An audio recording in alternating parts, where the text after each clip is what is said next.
There's an undeniable pleasure in the fantasy of tracking down and taking out a monster, and playing a hunter in Evolve is all about realizing that dream. Now, not satisfied with merely letting 4 people unload their clips into something much bigger than them, Tularock Studios has designed 4 very distinct classes for Evolve, all of which play wildly different than one another, but need to be played in cooperative unity. Even within those classes, there are very distinct loadouts, all going to show you there's more than one way to bring down a Goliath.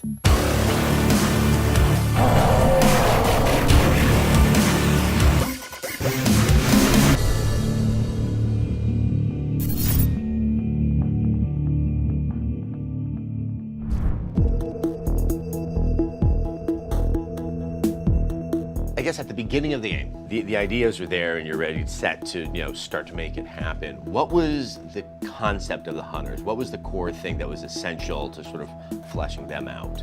The main thing was giving them the tools that they needed to actually take down this massive monster and to make it deep enough to get people to play, like keep them interested for an extended period of time. So that was the main thing, is figuring out what those tools are and how to actually fight this monster who was not developed and designed completely already. So it's like a difficult problem to solve when you don't know how to fight this thing that isn't built. Did you already see sort of the 4 classes? Like, what was kind of the strictures you were trying to work within? It was all theorizing, basically just sitting around speculating on, well, what would you want to do? How would you stop this monster? How would you fight him? And then we'd actually just build them, implement them, and test them at a very early stage and see how it played out. And then the good ideas, they just kept getting developed further and further. And they became the things that are actually in the game now.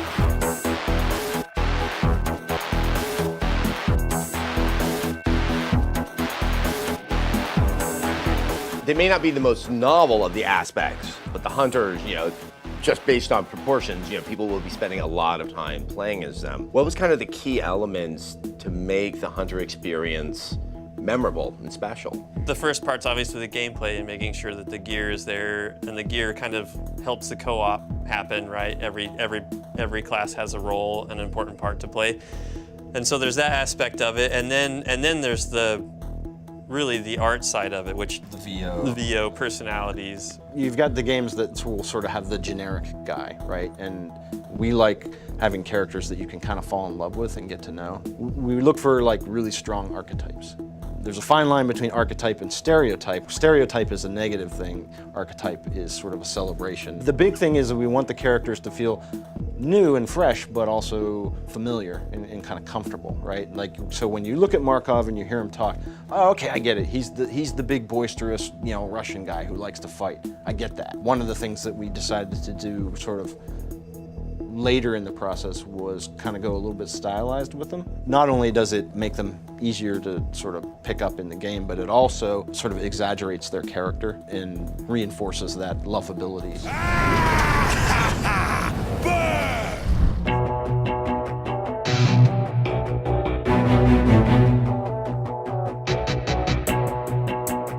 In terms of developing out the various hunters, as time went on, how much of it was just kind of a moment of inspiration and then trying to make that work with inside the gameplay? And how much was, as you were developing what the monsters were like, that it kind of necessitated that other qualities be demonstrated in the hunters? I mean, there's such an interesting back and forth between those 2 elements of the game. It's a merger of both constantly, because you create a character and then you play him for a while and you see how the monster interacts with him and how your teammates interact with him, and he just changes and adapts that way. And then, like with Bucket, you just see what their personalities are like, and then you push that further and try to make it cooler and just goofier and funnier. I've got a rocket launcher. Might as well use it. It is kind of interesting that with the characterizations and the aesthetics of the characters, that, sort of the more material aspect of them, which is what the gear is for each one, there seems to be quite a bit of harmony.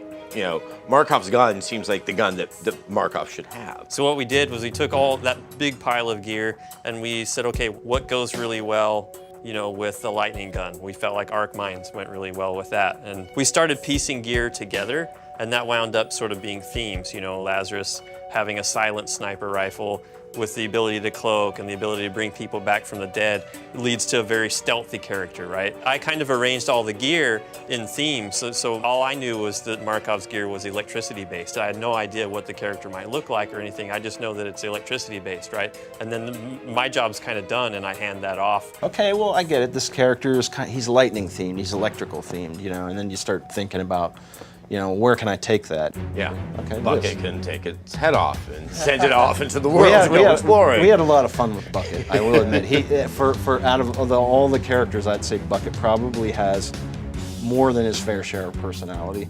Once the character team decides we'd really like to have a robot, then it kind of comes back and is like, well, if it's a robot, we can do crazy stuff. Like his arm could be a rocket launcher. That sounds cool. Again, it goes back to us being 13-year-olds and being excited about, like, if I was a robot, I would want to have an arm that could shoot rockets and I can fly my head around. That would be awesome. So that's what we do. Apparently, I'm pretty good at this.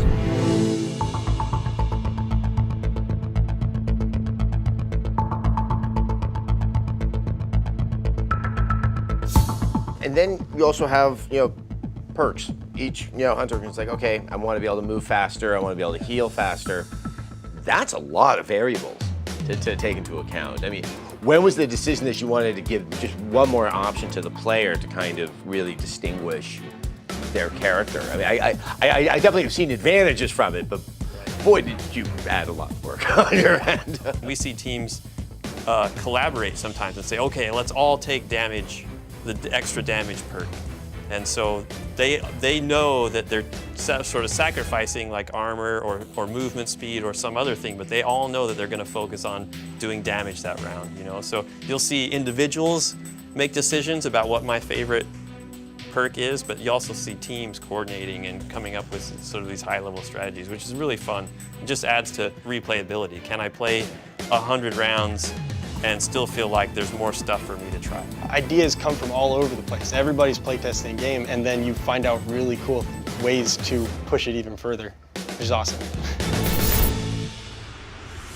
Obviously, a lot of attention has to be considered to like how a map works and how it sort of maintains the fun. But when you have varying traversal methods, be it monster or the jetpacks, I mean, how did you have to rethink approaching level design? We didn't know what would work and what would be fun, so we really were starting at zero. Yeah, we really wanted the world to have that feeling of kind of isolation. So immediately you have that feeling of like, there's no way off this planet.